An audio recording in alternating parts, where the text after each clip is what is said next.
जो खबरटी आसुची जे आईन मंत्री पृथ्वीराज हरिचंदन को राज्यपाल आईन मंत्री बासभवन रे भेटिले। सरकारी बासभवन रे राज्यपाल राजभवन रु आसी आईन मंत्री घरे तांको भेटिले। यार कारण कौन हो पारे? मु केबे देखिनी जने मंत्री घर को राज्यपाल आसीबा। जदि किछि फंक्शन थांता बा कोनोसी सांस्कृतिक कार्यक्रम थांता, घरे किछि उत्सव होथांता, ताहले राज्यपाल आसीबार किछि असुविधा नाही। किंतु राज्यपाल जने मंत्री घर को आसीबे जेतबळे सेमिति किछि उत्सव नाही, कोनोसी अनुष्ठान नाही, कोनोसी जरूरीकालीन आवश्यकता नाही, तले राज्यपाल राजभवन रु जने मंत्री घर को काहेकि आसिले? एई प्रश्न आपनक मन भितरे उठुची, एई प्रश्न मो भितरे भी उठुची जे यार कारण कोन हेई पारे। अरे बैकग्राउंड को आपण लक्ष्य करंतु जे मुख्यमंत्री मोहन चरण माझी किछि घंटा तळे राज्यपाल को राजभवन रे भेटिथिले। सेमानक भितरे कोन आलोचना हला ताहा पता को आसिनी एवं पृथ्वीराज हरिचंदन ओडिशार आईन मंत्री एवं राज्यपाल भितर कौन कथबार्ता हला ता मध्य पछुको आसिनी, ता मध्य आम सामना को आसिनी। आपण जदि देखिबे जे सांबादिक माने जो प्रश्न सब पचारुचंती पृथ्वीराज हरिचंदन को जे राज्यपाल आपनक घर को काहेकि आस्थिले, यार कारण कौन? से कहउचंती ए जो आलोचना मो भितर हैला से गोटे व्यक्तिगत कारण पाई आसिथिले। पृथ्वीराज हरिचंदन बापा होचंती विश्वभूषण हरिचंदन। से मध्य राज्यपाल थिले, छत्तीसगढ़ राज्यपाल थिले एवं आंध्र प्रदेश राज्यपाल थिले। से किंतु सरकारी बासभवन ने मो पाखरे जा इनफॉरमेशन अछि आईन मंत्री सरकारी बासभवन रे पूर्वतन राज्यपाल विश्वभूषण हरिचंदन रुहंतिनी। से भुवनेश्वर नयापल्ली स्थित तांको घरे रुहंती। तेणु राज्यपाल जदि विश्वभूषण हरिचंदन को भेटी थांते, जणे राज्यपाल आउ जणे पूर्वतन राज्यपाल को भेटुचंती, ताले एथिरे किछि राजनीति नथांता, याकु नै एते स्पेकुलेशन रा आवश्यकता नथांता। किंतु वर्तमान सुधा से कौन खबर आसीनी जे राज्यपाल पूर्वतन राज्यपाल को भेटिले।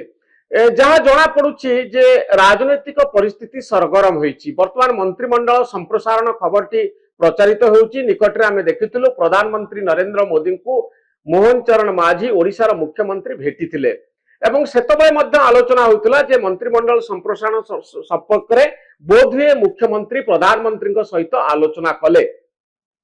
एवं द्वितीय पर्यायर में देखुचु जेतबळे आईन श्रृंखला परिस्थिति गंभीर रही जहाँ को नहीं विरोधी दल प्रश्न उठाउचंती, से कथाटी बालेश्वर ठारू आरंभ होईची एवं वर्तमान बलंगा घटना को लेकर चर्चा बढ़ुची। पूर्व आपन जदि देखिबे जे रथ यात्रा समय जो स्टैम्पेड हैला, दला चकटा हैला, आईन मंत्री दायित्व थाए रथ यात्रार सुपरिचालना पाई। या को लेकर किछि हुए तो भितर भितर विवाद चलीथिबो। राज्यपाल किछि जानिया पाई चाहुचंती कि ना किछि संदेश नहीं आसीचंती आईन मंत्री को पाखकू, ताहा एपर्यंत स्पष्ट हेई नाही। कोन पाई आईन मंत्री को भेटिले राज्यपाल, की प्रकार संदेश आनिथिले, की प्रकार वार्ता आनिथिले, सेमिति किछि गुरुत्वपूर्ण वार्ता राज्यपाल आईन मंत्री को दबा पाई चाहिए कि? द्वितीय कथा हेउची जे जदि राज्यपाल राज्यर आईन श्रृंखला परिस्थिति संपर्क में जानिया पाई चाहुचंती, राजनैतिक परिस्थिति संपर्क में जानिया पाई चाहुचंती, तांकु तो मुख्यमंत्री निजे जाइकरी ब्रीफ करके आसिले राज्यपाल रे जदि ए कथा होइथिबो। द्वितीय कथा हेउची जे डीजी अछंती, चीफ सेक्रेटरी अछंती, एमानंक सहित ग्राउंड रे कोन घटुची एवं किभली भाबरे आईन श्रृंखला परिस्थिति चलीची से संपर्क में आलोचना करि पारिथांते। किंतु जय मंत्री घर को आसी कहीं आलोचना कले? सांबादिक माने ए प्रश्न पचारिया पाई चाहुतले हुए तो, किंतु ए प्रश्नर कोनोसी सीधा सड़क उत्तर मिली नाही। जेहेतु ए प्रश्नर उत्तर मिली नाही, ताहा अनेक गुड़िए प्रश्न तैयारी करुची। आगामी दिन में मंत्रिमंडल संप्रसारण हवा पाई जाउची कि किछि मंत्री ड्रॉप होउचंती कि मंत्रिमंडल रु बाहरुचंती कि किछि नुआ मंत्री एथिरे शामिल होउचंती कि, एवं ए क्षेत्र रे पृथ्वीराज हरिचंदन ओडिशार आईन मंत्री जे गोटे गुरुत्वपूर्ण विभाग, दुईटी गुरुत्वपूर्ण विभाग संभालुचंती, अबकारी विभाग आउ आईन विभाग। से गोटे प्रमुख जगार अछंती जहां को नहीं बहु समय चर्चा होईची।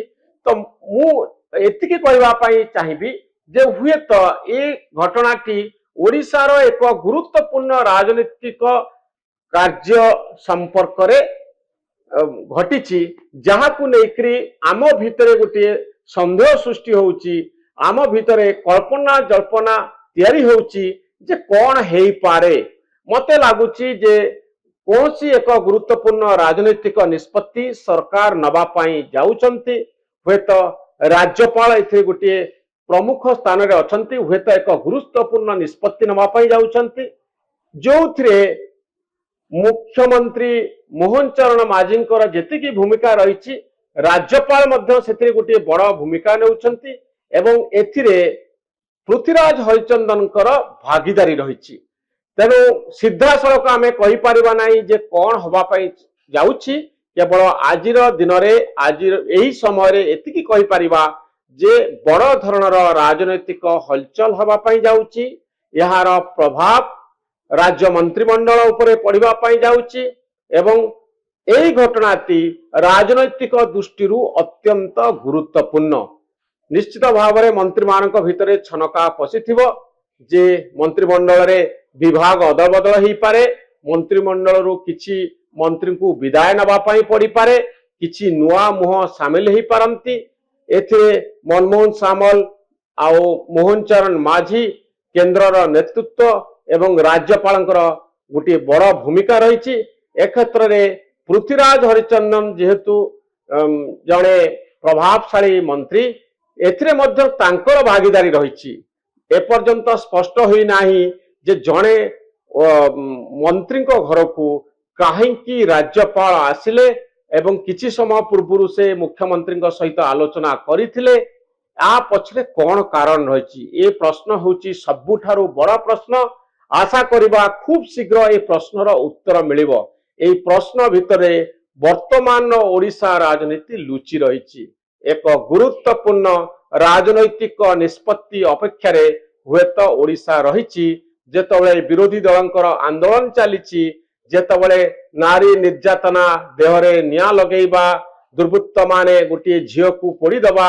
ए सबु घटना खबर कागज टीवी चैनल और डिजिटल मीडिया रे बारंबार आसुची आउ सेतिकी बेले ओडिशा राजनीति प्रभावित होईची मुख्यमंत्री मोहन चरण माझी मंत्रिमंडल संप्रसारण करिया पई जाउछंती मुख्यमंत्री प्रधानमंत्री को भेटुचंती राज्यपाल को भेटुचंती आउ राज्यपाल ओडिशार जड़े मंत्री को भेटुचंती राजभवन छाड़ी मंत्री को घरे तांकु भेटुचंती ए सबु बिंदु को जदि आपण एकाठी करदेबे यह एक बड़ राजनैतिक निष्पत्ति आड़ को जाउछि एवं ओडिशा राजनीति हलचल हेउछि बड़ धरणर गोटे कंपन सृष्टि हवा पाई जाउछि।